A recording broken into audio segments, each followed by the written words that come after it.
Pois é, a CPI que investiga o MST começa a definir hoje a lista de quem vai depor na comissão. Segundo o presidente do grupo, o deputado Tenente Coronel Zuco, a ideia é intercalar as atividades entre pedidos da oposição e também pedidos do governo. Em meio a tudo isso, a gente viu que o ministro do Supremo Tribunal Federal, Alexandre de Moraes, autorizou a Polícia Federal a investigar o possível envolvimento de Zuco em atos antidemocráticos. Em entrevista à CNN, o deputado declarou que, se for pautado o que cada parlamentar tem de investigação no colegiado, não haverá trabalho. Sobre os primeiros passos da comissão e as acusações contra o presidente da CPI por suposta participação nos atos criminosos do 8 de janeiro, a gente recebe agora no CNN Dois Lados os deputados federais Caroline de Tone, do PL, e João Daniel, do PT. Tudo bem aos senhores? Muito bom dia. Tudo bem, muito bom dia. Caroline, é um prazer. Ótimo. Eu vou começar por você, pela senhora deputada Caroline de Tone, estreante no nosso quadro aqui nos Dois Lados. Obrigada pela sua presença em loco aqui na CNN Brasil, em Brasília. Como a decisão do ministro Alexandre de Moraes pode atrapalhar este início da CPI do MST? Porque coloca em descrédito, coloca em foco justamente aquele que está no comando das investigações na posição de presidente desta CPI. Qual a avaliação da senhora? Enfim, a decisão ter vindo justamente no mesmo dia do início da comissão. Olha, eu quero primeiro dar bom dia a todos, e dizer que nós não vemos que essa investigação vai afetar a condução da CPI. Até porque ao que nos parece, são postagens que ele teria feito ali em outubro, novembro, e que já tinha ali sendo investigado naquela época e agora estão sendo requentados esses fatos. Mas não que hajam fatos novos que realmente vinculem ele aos atos em si. E a gente viu que, por exemplo, o que vai ser pautado hoje na CPI, ele vai pautar basicamente 7 requerimentos de cada lado, tanto da esquerda quanto da direita, mostrando que ele está tendo um equilíbrio, que ele está tendo uma visão institucional na condução dos trabalhos, que é isso que o povo brasileiro quer, Inclusive, seja os meus eleitores, seja o eleitor do deputado João Daniel, a gente sabe que muitas vezes tem alguma visão ideológica ou não do movimento, mas ele vai tentar atender aos dois lados, que eu acho que é esse que é o intuito da CPI, Tentar focar no que é objeto da CPI e principalmente ouvindo os dois lados ali que vão estar na comissão.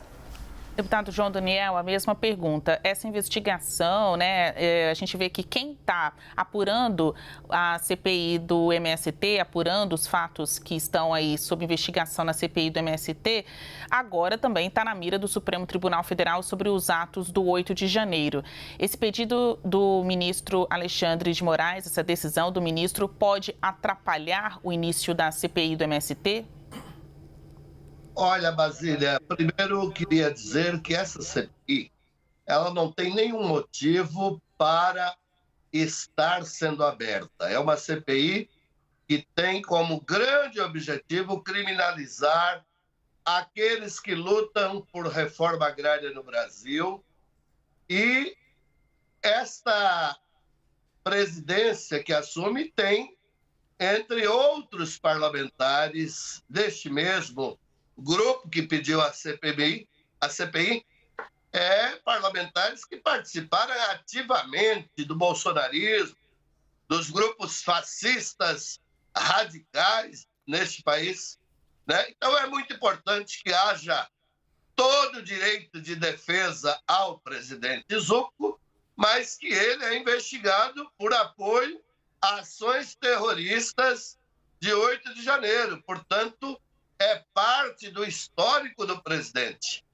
Eu não vi nenhum requerimento deles, por exemplo, sobre os 34 assassinatos no campo que está no relatório de 2022 da CPT Nacional.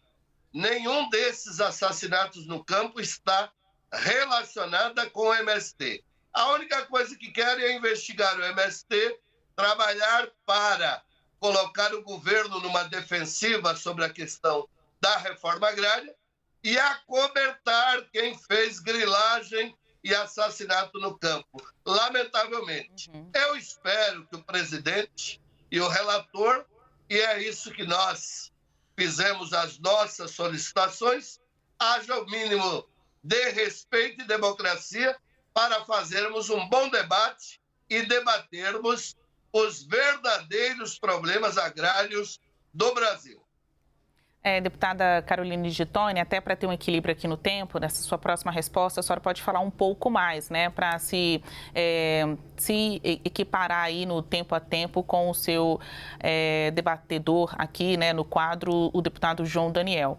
Bom, eu fiz aqui uma rápida busca no site da CPI do MST e vi que mais de 100 requerimentos, até a última vez que eu acessei, deu para contabilizar 102 requerimentos, foram apresentados e serão colocados em votação na comissão, muitos deles hoje ainda, para a gente saber quem vai estar nessa primeira lista de colaboradores, depoentes, né? Pode ser para prestar esclarecimento ou para prestar informações na condição de investigado da CPI do MST. Então, eu vi aqui alguns nomes como de secretário de Segurança Pública, de estados como São Paulo, de integrantes de movimentos sociais rurais, como o de Pernambuco, e também o nome do ex-ministro de Desenvolvimento Agrário, já de muitas décadas atrás, o ex-ministro Raul Jungmann.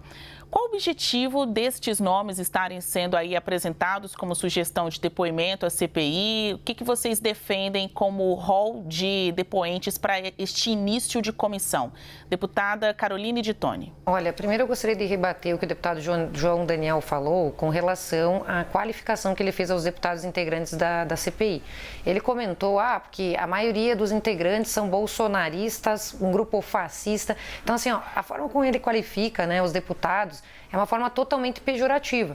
E da mesma forma que ele acha que ser bolsonarista é uma ofensa, eu vou devolver aqui a crítica que ele realizou, falando que dos deputados do PT que então estão integrando a CPI do MST, a maioria deles tem vinculação direta com movimentos de assentamento, vieram do MST e hoje têm uma ligação umbilical com o movimento. Tanto que o próprio deputado, eu estava olhando aqui uma notícia, né, de 2015, né, ele inclusive deixa eu ver aqui essa notícia, só peço licença aqui, o próprio deputado aqui, foi suspeito de desvio de recursos públicos por meio, num esquema que envolveria o MST, e o próprio deputado que foi cassado, né, pelo TRE de Sergipe, né, por suspeitas de desvio de dinheiro para financiar a sua campanha.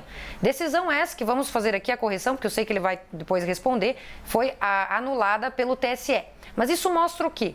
Que o próprio deputado que está aqui, ele está fazendo uma autodefesa do movimento que pertenceu, quando você vai lá na história dele, ele também sai das fileiras do movimento Sem Terra, aí se torna deputado e continua nessa luta pela busca da terra, que seria uma luta social. Mas nós entendemos, nós que somos situação e nós que respeitamos o Estado de Direito no país e achamos que a justiça deve ser feita pelos entes instituídos pelo Estado e pelos três poderes, que não se pode fazer uma justiça a qualquer custo pelas próprias mãos, algo que eles acham que fazem. Ao contrário, quando a gente lê que a Constituição, no seu artigo 5º, protege o direito à propriedade como direito fundamental, e essa proteção está esculpida também no Código Penal, no artigo 161, onde diz que esbulho possessório, que é uma ou mais pessoas, mediante violência ou grave ameaça, invadem propriedade alheia com o intuito de esbulho possessório, isto é crime na lei brasileira. Então, é claro que quando a gente qualifica o movimento como um movimento criminoso, se vocês não gostam dessa qualificação, mude o Código Penal. Porque o Código Penal é claríssimo em dizer que não se pode querer fazer uma reforma agrária de um ente privado sem personalidade jurídica, sem CNPJ, a gente não consegue nem mapear quem são os integrantes. Nem voltando à pergunta do requerimento, e quem a senhora acha que tem que ir lá? Então, e com relação, o que o presidente Zucco comentou ontem na comissão? Que haverá um equilíbrio na pauta dos requerimentos, em que ele primeiro, o intuito é ouvir as pessoas que sofreram a partir desse movimento. Pessoas que foram vítimas, ex-integrantes do MST, que até hoje são ameaçados quando querem sair do movimento, que até hoje não têm a titulação de terra. Eu até perguntei para um deputado ontem na CPI, das 50 mil assentados que vocês dizem que tem na Bahia, quantos que efetivamente vocês deram título de propriedade para que as pessoas tenham autonomia e dignidade, peguem financiamento no banco ou mantêm reféns do movimento até hoje, são assentados que não têm o direito de ter o título da terra. Ao contrário, o governo Bolsonaro deu mais de 400 mil títulos de propriedade para as pessoas, fazendo realmente a reforma agrária como a gente entende que deve ser feita, dando autonomia e independência econômica para as pessoas. Bom, vou passar agora a resposta final para o deputado federal João Daniel, a mesma pergunta. Então, visitando aqui o site da CPI do MST, eu vejo que tem mais de 100 requerimentos, tem pedido para chamar antigos ministros do desenvolvimento agrário, como Raul Jungmann. Ele até foi pego de surpresa hoje de manhã conversando com ele. Olha, tem um pedido lá para te chamar, ele não sabia ainda. Tem também aqui sugestões para ouvir secretário de Segurança Pública de São Paulo, Guilherme Derrite, e outros nomes ligados mais ao movimento do MST ou outros grupos do campo. Qual a avaliação do senhor? Quem tem que ser ouvido nesta reta inicial de trabalhos da CPI do MST? Olha, primeiro eu queria dizer à minha querida colega Caroline que eu tenho uma opção de vida que aprendi, inclusive, em Santa Catarina, um dos homens mais íntegros que eu conheci, que deu a minha primeira formação religiosa e política, Dom José Gomes da Silva. Foi ali no oeste de Santa Catarina que aprendi com minha família, com o Frei Miguel e com todas as pastorais e depois o MST. Participo do movimento, ajudei a fundar e com muito orgulho. Sobre processos, eu duvido que um dia algum juiz sério ou algum tribunal me condene por algum erro ou algum crime cometido por mim. Duvido. Tanto é que qualquer processo, todos eles eu vencerei e venço, porque eu aguardo e luto para que a justiça seja justa. Portanto, não me preocupa isso, viu? Nossa vida pessoal. Eu poderia dizer que você está no livro de Alexandre Saraiva, sobre os madeireiros, eu li, mas eu não quero citar nada disso. Eu nunca defendi, não vou defender grilagem, nem madeireiro. Olha, eu acho, Basília e todos e todas que nos ouvem, deveria ouvir verdadeiramente, no nosso entender, focar em cima da questão agrária no Brasil. Quais são os problemas dos conflitos agrários no Brasil? Dos assassinatos no campo? Quais são os problemas da grilagem da terra, do desmatamento ilegal, das mortes que ocorrem todos os anos? Então, nós deveríamos ouvir ministros, autoridades, movimentos sociais.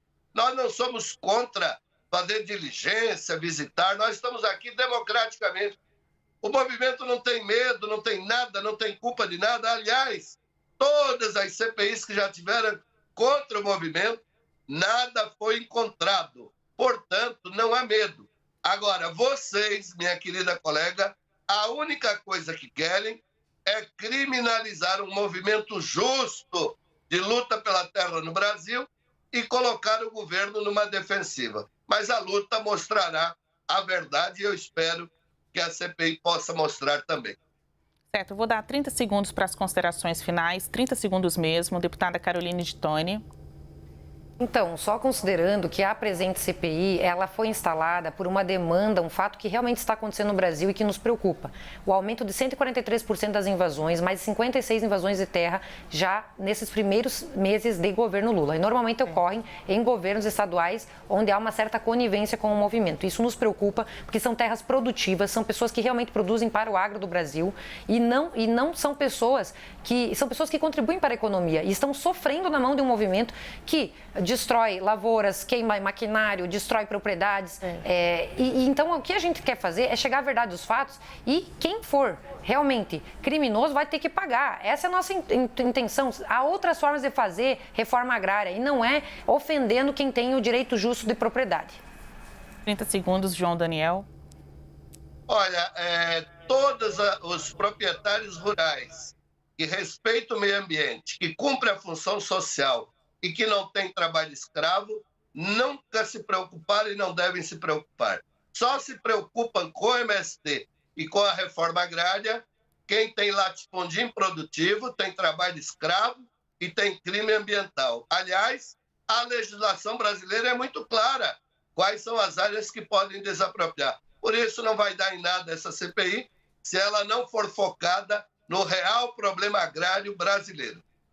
Eita, a gente acompanha hoje a sessão, então, para saber quem serão os primeiros a terem seus nomes colocados ali como investigados ou testemunhas dessa comissão. É um dia de votação de requerimentos pela CPI do MST e tem pela frente 120 dias. A gente ainda vai voltar aqui para tratar deste assunto como um debate. Conversamos com os deputados federais Caroline de Toni, do PL, obrigada pela sua presença aqui, e também, mais uma vez, João Daniel, do PT. Até mais, aos senhores. Obrigado, Basília. Um abraço a todos. Obrigado, Basília. Obrigado, Carolina. Estamos aqui a dispor. Até mais.